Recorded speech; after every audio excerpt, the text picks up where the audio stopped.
Это актуальное интервью в студии Сергей Михедов. Здравствуйте. Сегодня у нас в гостях Любовь Сыдыкова, главный внештатный эндокринолог Минздрава Якутии. Поговорим о гормонах, щитовидной железе и ожирении. Любовь Ахмедовна, здравствуйте. Здравствуйте. 65 лет исполнилось эндокринологической службе Якутии. Что было в приоритете тогда и какие актуальные задачи сегодня стоят перед эндокринологами? Да, действительно, в 1957 году был открыт первый так называемый противозобный кабинет, поскольку на тот момент была большая проблема с йод-дефицитными заболеваниями, и в частности с зобом.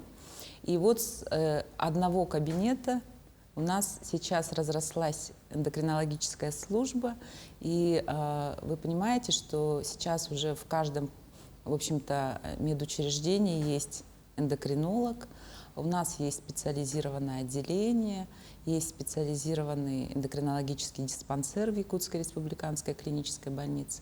Поэтому вот в этом году мы отмечали 65-летие службы, отметили наших ветеранов, поскольку действительно вот за такой относительно короткий период очень большое развитие получила эндокринологическая служба.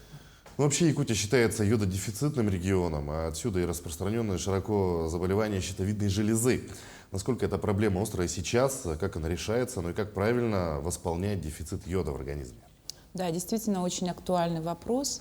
У нас регион относится к регионам средней степени по недостатку йода. И наша река и почва достаточно бедны многими микроэлементами, в том числе и йодом. И действительно, когда встает такая проблема по дефициту йода, существует несколько видов профилактики. Первое – это так называемая массовая профилактика, когда речь идет о йодировании соли для употребления в пищу и об употреблении так называемых продуктов с высоким содержанием йода. Ну, первое, то, что я сказала, йодирование соли, это очень важно, поскольку всего лишь 1 чайной ложки йодированной соли достаточно для того, чтобы, в общем-то, вот эту потребность суточную покрыть. В 1 грамме йодированной соли содержится 30 микрограммов йода, соответственно, умножаем на 5 граммов чайной ложки и получаем 150 микрограммов суточную дозу. Следующее – это продукты, богатые йодом. Безусловно, это водоросли, и бурые, и красные, то есть ламинария, нори, вот, которые сейчас в суше употребляемые. Также очень богаты йодом морские виды рыбы, вот треска, тот же минтай, которые доступны. Много йода в молоке, в твороге, там йодоказеин. И также есть йод и в говядине, как многие считают, что не богатый йодом, да, продукт. Поэтому вот эта вот массовая профилактика – это в основном то, что мы потребляем. А есть еще индивидуальная и групповая профилактика, и это употребление уже сертифицированных лекарств, калия-йодида, которые бывают разных дозировок. Есть дозировка для профилактики, это 100 микрограммов, и уже дозировка для лечения, когда уже есть зоб в результате дефицита йода, это 200 микрограммов.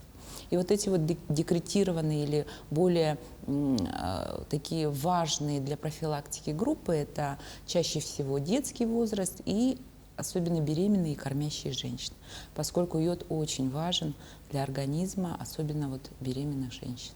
А чем лучше проводить профилактику? То есть продуктами питания, либо витаминами? Ну, для такой вот профилактики общей, конечно, это, скорее всего, все-таки йодированные соли продукты, но если уже есть какая-то клиника, и, как я уже сказала, вот эти вот группы риска, то там уже употребление лекарств. Гормональная сфера и нарушения в ней очень сильно зависят от окружающей среды. Какую часть занимает в проблемах эндокринной системы генетическая предрасположенность? Для многих эндокринных заболеваний действительно генетика имеет очень важную роль. Но мы должны понимать, что генетическая предрасположенность, она в любом случае всегда имеет каким-то триггером фактор окружающей среды. Поэтому многие, в общем-то, генетические факторы, они реализуются, когда возникают какие-то, ну, в кавычках, благоприятные условия со стороны окружающей среды. Многие эндокринные заболевания аутоиммунные, то есть чаще всего идет дефект генов, которые ответственны, ну, в частности, например, система гистосовместимости человека, HLA, которая отвечает за иммунитет. И это вот эти наши Т-клетки, лимфоциты, они, будучи дефективными, начинают проявлять агрессию к собственным клеткам. И вот эти вот аутоиммунные заболевания эндокринные, они, безусловно, имеют генетическую предрасположенность. Большая роль в постановке диагноза, правильного диагноза и тактики лечения отводится в первую очередь врачу-эндокринологу. Хватает ли у нас в республике специалистов, особенно в ВУЛУСах, ну и насколько доступна якутянам специализированная помощь? Есть определенные нормативы по штатному расписанию узких специалистов, и в частности по эндокринологам это на 15 тысяч сельского населения и на 20 тысяч городского населения рассчитывается одна ставка эндокринолога. Вы сами понимаете особенности нашего региона. И у нас не так много, в общем-то, улусов, где население более даже 5-7 тысяч. И, соответственно, мы по возможности открываем там 0,5 ставки эндокринолога. Либо, допустим, функцию эндокринолога берут терапевты, обученные по вопросам эндокринологии. Поэтому мы не можем сказать, что у нас есть дефицит кадров по нормативам, но все-таки если касаться уже лично каждого человека, у которого, например, тяжелая эндокринная патология, и он проживает в УЛУСе с низкой плотностью населения, конечно, очень для них важно, чтобы эндокринолог был близко.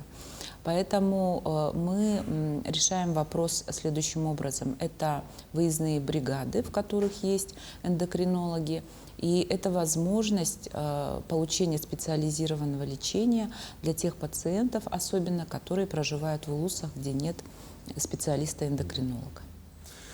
В этом году начались санкции стран Запада, в первую очередь с полок аптек пропали гормональные таблетки, предназначенные для терапии гипотериоза. Как сейчас обстоят дела с поставками импортных препаратов и появились ли российские аналоги? Да, действительно, особенно касаясь L-тироксина, это препарат для лечения гипотериоза, возникла у людей паника. Многие запасались на годы вперед, и, соответственно, это привело к ситуации такого искусственного дефицита. К счастью, сейчас урегулировалась ситуация, L-тироксин доступен, но действительно такая проблема существует, и в первую очередь это касается, допустим, гелевых гормональных половых гормонов, которые у нас в дефиците сейчас. Это касается гормонов надпочечников. И мы под руководством НМИЦ эндокринологии Минздрава Российской Федерации составляли списки тех пациентов, которые на пожизненной такой заместительной терапии, чтобы создавать определенные запасы. В том числе, ну, например, для пациентов с сахарным диабетом это у нас льготное обеспечение, поэтому многие наименования уходят с розничной торговли, с аптек, но обязательно будут обеспечиваться вот в льготном обеспечении, то есть это будут закупки Минздрава. Угу. То есть вы сейчас перечислили целый ряд болезней, но препаратов может не хватать. А как в таком случае быть людям с заболеваниями? Может быть, даже с редкими? Ну, действительно, это серьезная проблема, поэтому те препараты, которые были только, допустим, зарубежного производства, на сегодняшний день многие из них имеют российские аналоги. Поэтому вот такой прям ситуации, чтобы абсолютно не было препарата, я надеюсь, не будет. Но если говорить в целом по Якутии, вот по заболеваниям какая-то есть статистика, как часто люди болеют, например, гормональными болезнями или эндокринными болезнями, да, в целом, если говорить? Ну, у нас на первом месте сахарный диабет второго типа, и это действительно проблема, которая из года в год растет, и она очень тесно связана с ожирением, с образом жизни, с изменением питания и так далее. Второе, стоит патология щитовидной железы, и очень у многих жителей Якутии есть эндемический зоб, а также узловые формы зоба, которые требуют дальнейших каких-то, в общем-то, диагностических поисков для того, чтобы исключить, например, рак щитовидной железы. А какие признаки есть вот у зоба, у недостатка йода?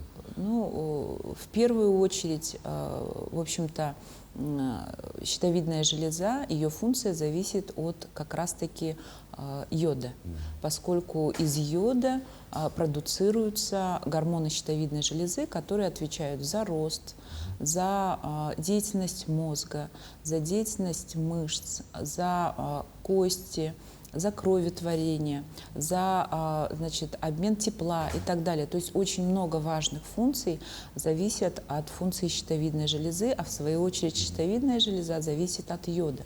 Поэтому действительно йод очень важен для нашего организма. Ну, ожирение специалисты тоже относят к сбою эндокринной системы. Вот что человеку с избыточной массой тела нужно предпринять?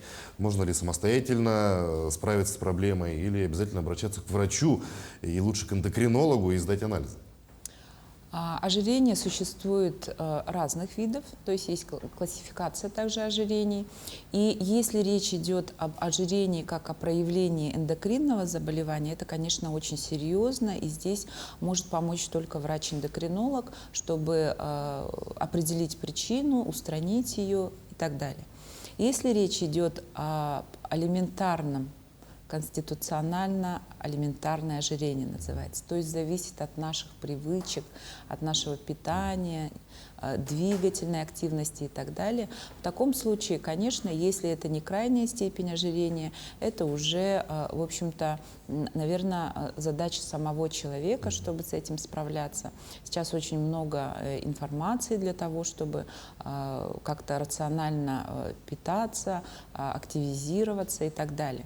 Но если речь идет уже об ожирении второй, третьей и так далее, о морбидном ожирении, здесь, наверное, все-таки понадобится помощь специалиста для того, чтобы определить причины и помочь этому пациенту справиться с таким ожирением.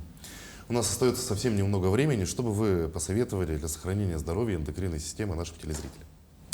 Ну, в первую очередь, эндокринная система, она, ну, скажем так, диктует не только красоту внешнюю, но и внутреннее вот это вот спокойствие, да, то есть и интеллект человека и так далее. Поэтому это очень важно, чтобы эндокринные органы хорошо функционировали, надо обязательно подумать о правильном питании, не в смысле, что это должны быть какие-то ограничивающие диеты, это должно быть полноценное питание, это обязательно физические нагрузки, которые снимают в том числе и стресс. Гормоны стресса – это тоже деятельность эндокринных органов. Ну и, конечно, обязательно оптимистично относиться к своему будущему, потому что вот, действительно наши негативные мысли включают целый каскад событий, выброс гормонов, которые могут в итоге привести уже действительно к заболеванию. Любовь Ахмедовна, большое спасибо за полезную информацию, за то, что пришли к нам и ответили на наши вопросы. Желаем вам успехов в вашей работе. Спасибо. А я напомню, вы смотрели актуальное интервью. Оставайтесь на нашем канале.